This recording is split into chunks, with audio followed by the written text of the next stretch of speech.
I'm Andrea Giles, and you're listening to the Heal from Infidelity podcast, episode number 202, When to Let the Old Stories Go. Hello, and welcome to the Heal from Infidelity podcast, where courageous women learn not only to heal from their spouse's betrayal, but to become the boldest, truest, most decisive, and confident versions of themselves ever. If you know there's more for you than the life you're currently living, but don't quite know how to get there, you are in the right place. Stick around to learn how to create a life that will knock your own socks off.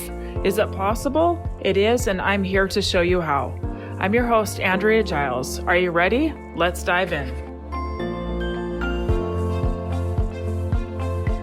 Hello, everybody. Welcome back to another episode. This episode is going to be all about storytelling, the stories that we tell about ourselves, the stories we tell about our partners, our spouses, about the betrayal, others, what we can do with these stories, when to let them go, the difference between keeping stories around to understand them better versus keeping them around to regurgitate pain. We're going to break it all down today. Before I jump into today's episode, I have a really important announcement. I am going to be teaching a free class on August 20th at 10 a.m. Mountain Time, all about how to stop ruminating and reclaim your peace. I know so many of you get stuck in the cycle of spinning, ruminating, like you're marinating in so many painful stories. And this class is going to be a deep dive into how to help yourself with that. I'm going to teach a very simple framework that is very easy to remember, that you can practice and get really good at, and it's going to help you immediately. So in the show notes, you will find the link to sign up for that. Again, it's going to be free. Go get in it, and I can't wait to see you then. All right, now let's go ahead and jump into today's episode. So all of us tell stories. We are meaning makers. Things happen, we experience things, people tell us things, and we take it, we bring it inside, and then we tell a story about it. We see the world through the lens of stories. We are very, very good at it. Why do we do this? We all tell stories to make sense of the world around us. We want the structure that stories can tell. If we have chaos in our mind, if it feels like chaos, a story can feel like structure. If we can tell a story, it can seem like it's protecting us. If I name it, maybe I can prevent it. If I name it by telling a story about it, maybe I can prevent it. Stories can sometimes make us feel less helpless. If I can explain it, I can control it. They can offer identity. This is who I became because of what happened.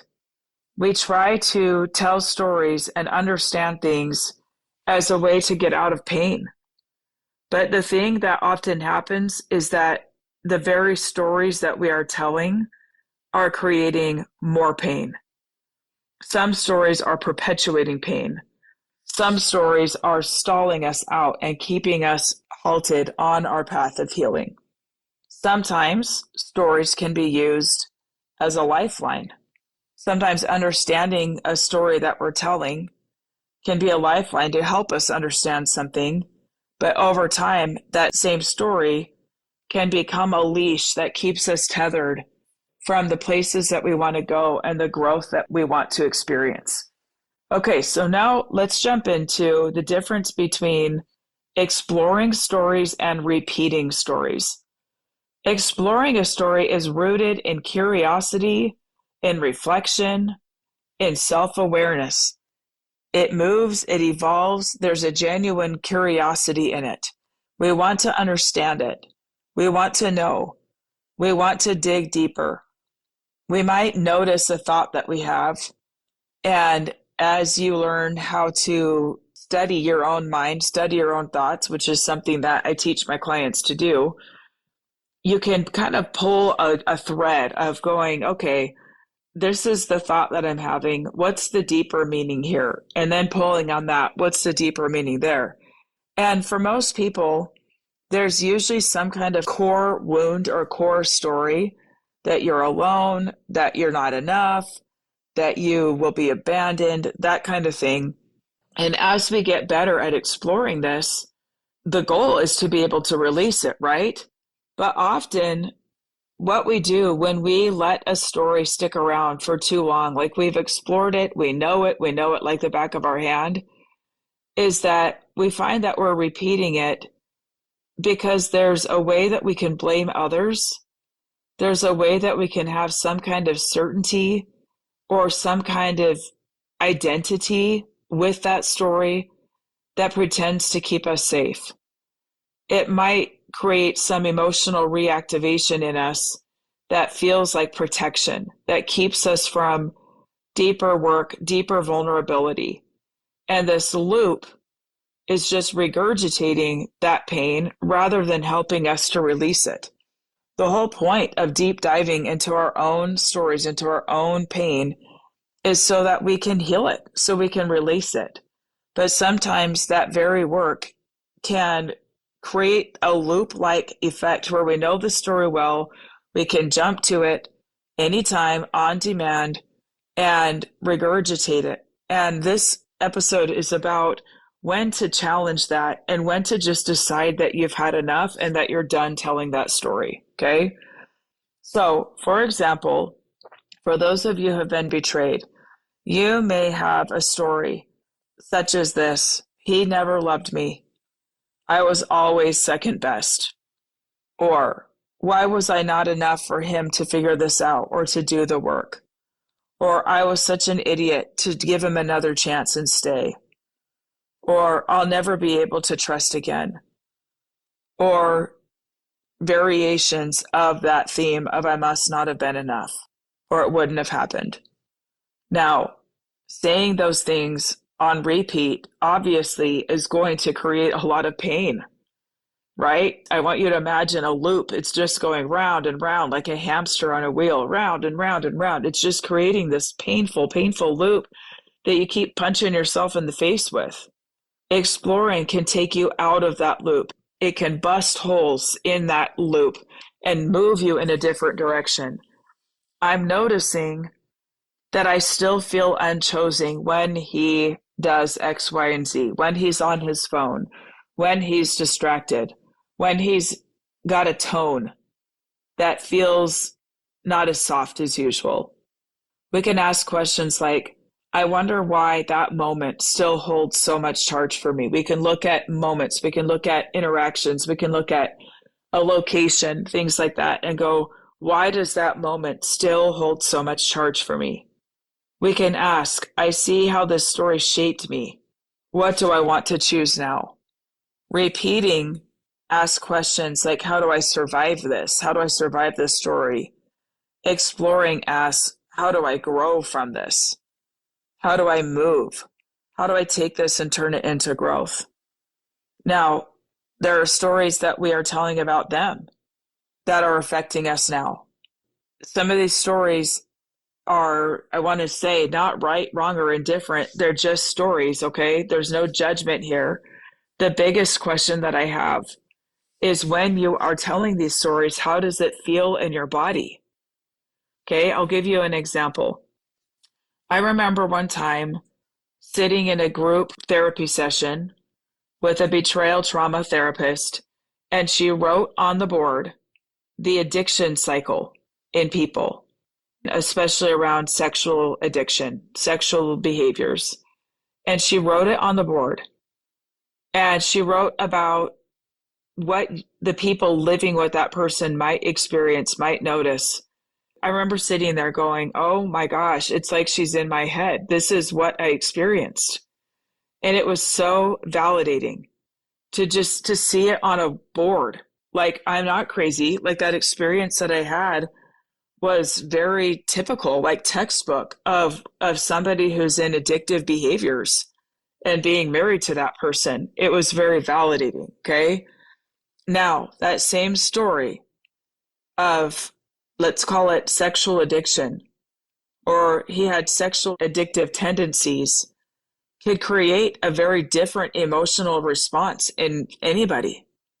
And there may be times within myself where I could feel shame of being married to somebody with those tendencies, where I could be embarrassed, where I could feel like if I was enough, they would choose to stop. They would choose to get help. Okay, can you see how this goes? This is why you doing your own work around this is really, really important. It's not the words themselves. It's what are we doing with it? Where is it taking us? Is it keeping us in a painful loop, or is it creating release, or is it creating exploration? Some things that you might want to challenge or look at, just explore, are they never really cared. They never really cared. They just used me. They never knew how to love. They were a narcissist. They just wanted a trophy wife. There's all kinds of examples that we could use here, right? And the thing is, some of those things that you're telling, there may be some truth to them. They may be completely false. The biggest question here is it helping you to grow, or is it keeping you stuck? Is it keeping you tied up? Or is this story keeping you safe from growth that needs to happen? Is it false safety? Is you telling the story keeping you from letting yourself be more visible to people, to talking more freely about your experience, to talking more freely about how you feel, to allowing yourself to be compassionate and kind to yourself? I want to be clear that letting go of the story about them doesn't mean they didn't hurt you. It means you don't need their behavior to define your future. You know, it's been an interesting past 6 months or so for me. This year has been a real deep dive for me, a real deep dive. I have grown so much and done this work for many years now and had many changes, lots of growth. But this last year, there's been a whole other layer. I kind of feel like this healing work is like Shrek, and where he talks about the onion layers and how he's complicated. He has layers. I think healing is much this way. That certainly has been my experience, that it's like we can get those outer layers that are a little more obvious, a little more blinding to us, like cutting up an onion. But sometimes as we heal those layers and grow stronger, we're able to go deeper. We're able to go deeper inside to more hidden places, more shadow places. And that has been a lot of what my year has been. There have been some circumstances that have really pushed me to deeper growth. There have been some deep questions that I have had that have pushed me to deeper growth. And what this has brought up is some stories that I have held about my first marriage, about him, and ways that I have tried to protect him, ways that I have tried to put a positive light on things. And this year has been a year of releasing that and going deeper into some of the other things that I actually have needed to see. And it's been interesting to peel that back and look at some painful truths there that have ultimately allowed me to let go even more. And you too, my listeners, have places that you being willing to peel back and look at these things will actually help you release the things that you think that you need to hold on to. Okay. You don't need to keep holding on to these things to keep you safe. We need to explore them until we have found something that allows us to release, something that allows us to set it down. We'll get more into that in just a little bit, okay? I will say that the stories that are the stickiest, the stories that tend to hold on with the tightest grip, are the ones that we tell about ourselves. Why? Because these are often the stories that were there long before the infidelity, and the infidelity just reinforced the story. Okay, just made it stick even more. For example, we can say things like, I always felt like I wasn't quite enough. I always felt like I was blind and don't see the obvious signs right in front of me, that I'm just stupid. And when this happens, when infidelity occurs, it can just really touch on that and make it worse. I've talked before about a story from my childhood that I wasn't worth protecting like other girls were. I wasn't worth sticking around and loving and showing up for like other dads and other girls, like that other girls had dads that stuck around. And this was all subconscious. I didn't even know it was there until, within the last years of really seeing it. And for me, I know that some of it came to pass when, for example, when my second dad left when I was 5 and I never saw him again. And some things that happened after that. I carried those stories around. And when the infidelity occurred, it made it feel all the more true.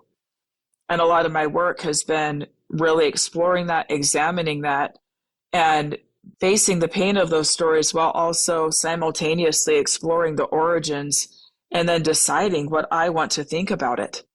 I get to decide, okay, what if the real story is I was always worth protecting, but I had people in my life that didn't even know how to protect themselves, so how could they protect me? What if the real story is I ignored red flags because I was trying so hard to hold everything together for my family? I didn't want my family to be under threat, and so I ignored it because I didn't want my children to have to face the music of if some of these things were going on.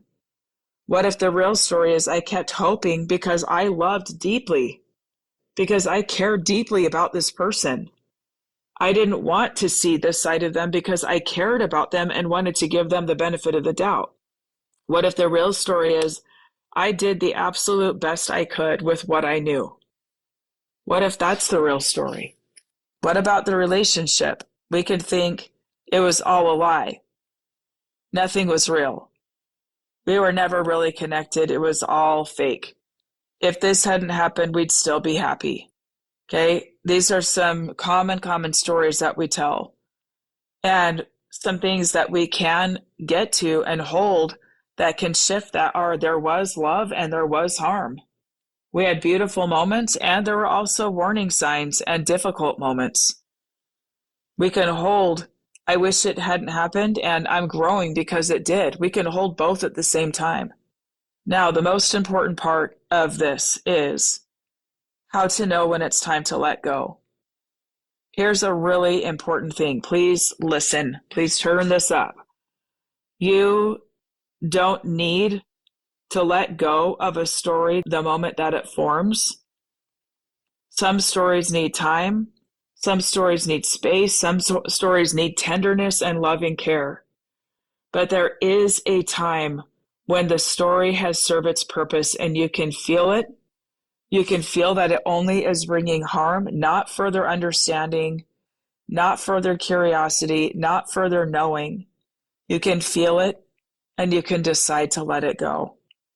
Here are some signs you're ready to let go. The story no longer brings new insights, just emotional fatigue. You catch yourself telling it on autopilot. It keeps you tethered to an identity you have outgrown. You're more curious about what's ahead than what happened. You feel heavy when you tell it, not empowered. It weighs you down. It does not feel empowering. You're not saying it in a way like that was totally in the past, has no power over me. I can say it without flinching. It still holds a power. Letting go doesn't mean that the story didn't matter. Letting go means that it doesn't define you anymore. Okay? Now, what about letting go without full closure?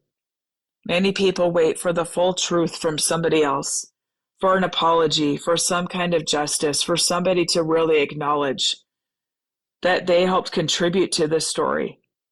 And the problem is that some stories aren't ever going to have perfect clarity or resolution, not within ourselves and not from others. There are some stories that we are telling ourselves that continuing to tell them to ourselves about ourselves, we think maybe we'll come closer to some understanding. And there comes a time where we understand enough, and now there's just a choice to let it go. Forgive it, let it go, say thank you. This was here to try to protect me. I'm good now. I don't need it anymore. Sometimes we want further information, further words, actions from somebody else before we're willing to let go of the story of what we've made their actions mean. Sometimes that is never going to come. We don't need a new ending to stop telling the story. You just need to want something bigger than your past. It does not mean that we are just moving forward and forgetting about what happened. It means that we're no longer attaching ourselves to what we made it mean. A new story you might want to try, you might want to choose is, I loved deeply and I still do. I showed up in ways that I'm proud of, and I promise you, you can find ample evidence of these stories. I walked through fire and came out more myself. I'm writing new chapters now, and I get to choose the tone. I get to choose what the message is in these chapters. You get to let your own story evolve. You get to let you evolve. Okay, so to wrap this up, I want you to spend some time reflecting on, what story do I tell on repeat? Who does that story cast me as? Is that still who I want to be? And what new story is asking to be written through me? You don't have to go deeper into it to be done with it. You just have to be willing to walk forward without it. All right, thank you so much for being here. As always, I love this time with you. I hope you found this useful. Leaving reviews has never been easier. Right down in the show notes, there's just a link that you push. You can enter in whatever name you want as who you want to be displayed as the person leaving the review. You write in what you want to write, and it will send it to wherever you listen to podcasts.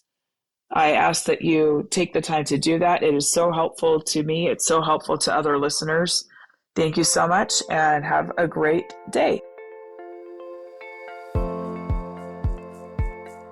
Thank you for listening to the Heal from Infidelity podcast. If you would like to be kept in the know about upcoming free classes, new podcast episodes, and other ways of working with me, go subscribe to my weekly email. You can subscribe at AndreaGiles.com/lies-about-infidelity/. Again, it's AndreaGiles.com/lies-about-infidelity/. I will see you next time.